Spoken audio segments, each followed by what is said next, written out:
ہمارے جو بھی اعمال ہیں اور ہمارے جو افکار ہیں ان کے اوپر ورک کرنا، ہم اپنی خوشی کی اسٹیٹ کو اہمیت دینا، جو کہ انٹرنل پیس ہے، انٹرنل جو خوشی ہے، ہمیں اس کے لیے ہمیں کیا کرنا ہوتا ہے؟ اس کے لیے ہمیں اپنی ترجیحات طے کرنی ہوتی ہیں۔ پہلے ہمیں یہ معلوم ہو کہ ہماری ترجیح کیا ہے۔ اگر ہماری ترجیح ہمارا ذہنی سکون ہے، ہماری انٹرنل اسٹیٹ ہے، تو ہم اس کو اپ گریڈ کرنے کے لیے کام کریں گے۔ اور اگر ہماری جو ترجیح ہے وہ مادی آسائشات ہیں، تو پھر ہم اسی کے اوپر اپنی زندگی کو ختم کریں گے، ہم وہیں پر اسی تک محدود رہیں گے، اور ہماری زندگی میں کوئی بلند مقاصد شامل نہیں ہوں گے، ہماری لائف کا کوئی باقاعدہ ایک پرپس نہیں ہوگا، ہم اپنی زندگی میں وہیں تک محدود رہیں گے۔ جو دنیا کی آسائشات ہیں، جو دنیا کی زندگی ہے، دنیا کے لڑائی جھگڑے ہیں، چھوٹی چھوٹی باتوں پر ہم ایک دوسرے پر بلیم کرنا، ایک دوسرے کو الزام دینا، اپنی غلطیوں کی ذمہ داری دوسرے کے سر پر ڈالنا۔ اور جب ہم روحانی طور پر بیداری چاہتے ہیں تو اس کے لیے ہمیں کیا کرنا ہوتا ہے کہ ہمیں اپنی زندگی کی ذمہ داری اپنے ہاتھ میں لینی ہوتی ہے۔ جب ہمارے اندر وہ شعور بلڈ اپ ہو جاتا ہے کہ ہم عارضی زندگی کے بجائے دائمی زندگی کو قبول کر لیتے ہیں، ہم یہ جان لیتے ہیں کہ دنیا کی زندگی چند روزہ زندگی ہے، دنیا ایک سراب ہے، ایک دلدل ہے، جس میں ہم جتنا گہرا اترتے جائیں گے اتنا ہی ہم اس کے اندر پھنستے چلے جائیں گے۔ تو اس سوچ کو کریٹ کر لینا ہمیں ہلکا پھلکا کر دیتا ہے کہ ہم صرف اس چیز کو اپنے لیے چوز کر لیں جو ہمارے ساتھ جانے والی ہے، جو کہ ہماری روح ہے، اسے ہم ہلکا پھلکا رکھیں۔ جتنے ہمارے اوپر کسی کے ساتھ ہماری لڑائی ہوتی ہے، کوئی ہم مس بیہیو، کوئی ایسی بات، کوئی ایسا رویہ، تلخیاں، غصہ، نفرت، حسد، یہ ساری چیزیں ہماری اپنی روح کے اوپر بوجھ ہوتی ہیں۔ روح کی اویئرنیس کو، روح کی حکمتوں کو پہچان لینا،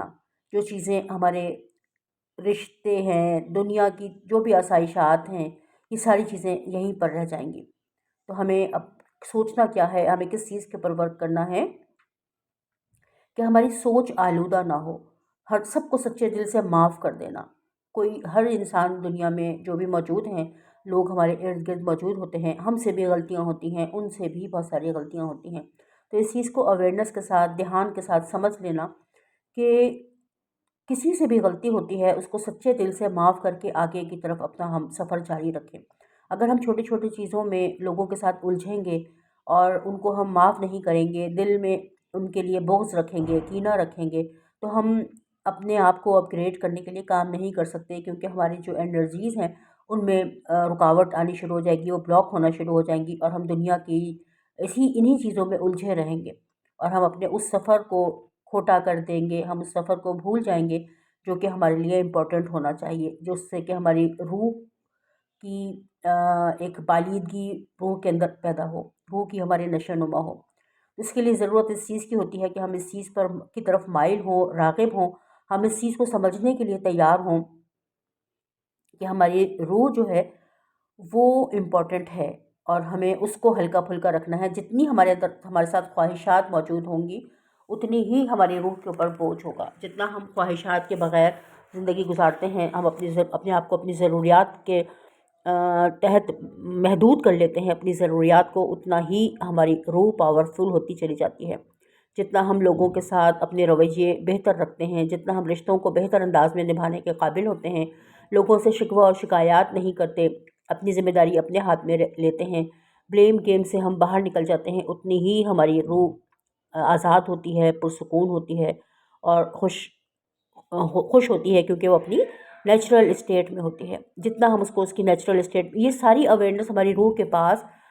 بائی برتھ موجود ہے۔ ایسا نہیں ہے کہ ہمیں کوئی چیز باہر سے حاصل کرنی ہے، بلکہ صرف ہمیں اس کے ساتھ کنیکٹ کرنا ہے۔ جب ہمارے قول اور فعل میں تضاد ہوتا ہے تو ہمارے اندر انزائٹی، ڈپریشن، مختلف قسم کے نفسیاتی عوارض جنم لیتے ہیں۔ لیکن اگر ہم اپنی وہ نفسیات، ہماری وہ حالت جس پر ہمیں پیدا کیا گیا ہے، ہم اس کے ساتھ کنیکٹ ہو جاتے ہیں، تو ہماری زندگی بہت آسان ہو جاتی ہے، بہت پرسکون ہو جاتی ہے، اور ہم اپنی روح کی اویئرنیس کو حاصل کر لیتے ہیں۔ روح کی اویئرنیس جو ہے وہ ہماری زندگی کی جو بنیاد ہے وہ یہی ہے کہ ہم جس چیز کو ہم بھول چکے ہیں، ایسا نہیں ہے کہ ہم باہر سے کچھ حاصل کریں گے، بلکہ ہمارے اندر یہ ساری اویئرنیس موجود ہے۔ بس صرف اس کے اوپر سے ایک گرد جھاڑنی ہے اور اس کے ساتھ اپنے آپ کو کنیکٹ کرنا ہے، اور اس سے ہم روشن ضمیری کو حاصل کر لیتے ہیں، ہم روحانی بیداری کو حاصل کر لیتے ہیں، حکمت اور دانائی کی اس کیفیت کو پا لیتے ہیں جو کہ انسان ہونے، اشرف المخلوقات ہونے کی ناطے ہمارا ایک حق بنتا ہے کہ اللہ نے اگر ہمیں اشرف المخلوقات بنایا ہے، اپنی روح اللہ نے ہمارے اندر پیدا کی ہے، تو ہماری زندگی بھی اسی لیول پر ہونی چاہیے۔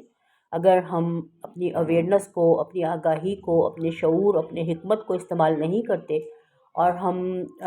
جو غیر ضروری چیزیں ہیں ان کی طرف مائل رہتے ہیں، تو مطلب یہ کہ جو دنیاوی زندگی جو کہ 4 دن کی ہے، جس کو کہ یہیں پر ختم ہو جانا ہے، ہماری ساری جو بھاگ دوڑ ہے وہ اس کے اوپر ہوتی ہے، جس کی وجہ سے ہم اپنی حکمت اور دانائی سے لا تعلق ہوتے چلے جاتے ہیں۔ تو اس بات کو ہمیں بہت دھیان کے ساتھ سمجھنا ہے کہ اگر حکمت کو حاصل کرنا ہے تو اس کے لیے جو مادی چیزیں ہیں ان سے اپنے دھیان کو تھوڑا سا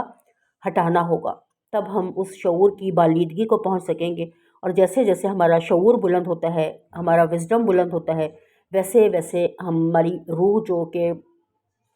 ہمارے اندر موجود ہے اس کے اندر ایک بیداری پیدا ہوتی ہے، اس کی اوصاف جاگنے شروع ہوتے ہیں جو کہ اس کے اندر پہلے سے موجود ہیں۔ محبت، سکون، خوشی، یہ ہماری روح کے اوصاف ہیں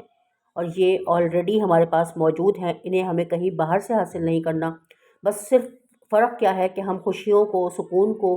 باہر کی دنیا میں تلاش کرتے ہیں، مادی آسائشات میں تلاش کرتے ہیں اور ہم ہمیشہ ناکام رہتے ہیں۔ لیکن اگر ہم اس سکون، اس خوشی، اس راحت، اس اطمینان کو اپنے اندر سے تلاش کریں گے تو وہ ہمیں اندر سے ہمارے یقینی طور پر ملے گا، کیونکہ وہ آلریڈی ہمارے پاس موجود ہے، اللہ تعالیٰ نے اسے دے کر ہمیں دنیا میں بھیجا ہے۔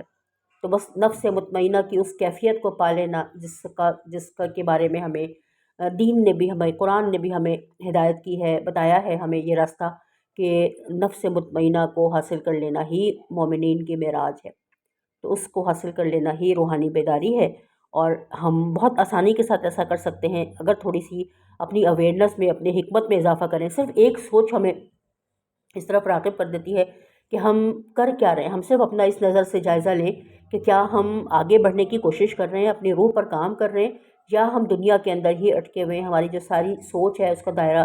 مادی آسائشات کے گرد، چیزوں کے گرد گھومتا ہے، گھر، گاڑی، مکان، بنگلے،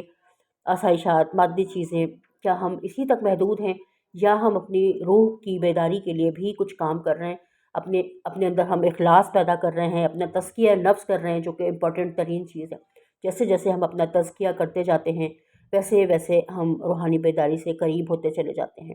اور روحانی طور پر بیدار شخص جو ہے وہ ہمیشہ پرسکون اور ایک اچھی زندگی گزارتا ہے۔ تو ہمیں کوشش کیا کرنی ہے کہ ہم حکمت اور دانائی کے ذریعے، اپنے شعور اور اپنی آگاہی کے ذریعے اپنے اندر روحانی بیداری کی درجات تک کے پہنچ سکیں۔ بہت شکریہ اتنی دیر ساتھ رہنے کے لیے اور ویڈیوز کو دیکھنے کے لیے۔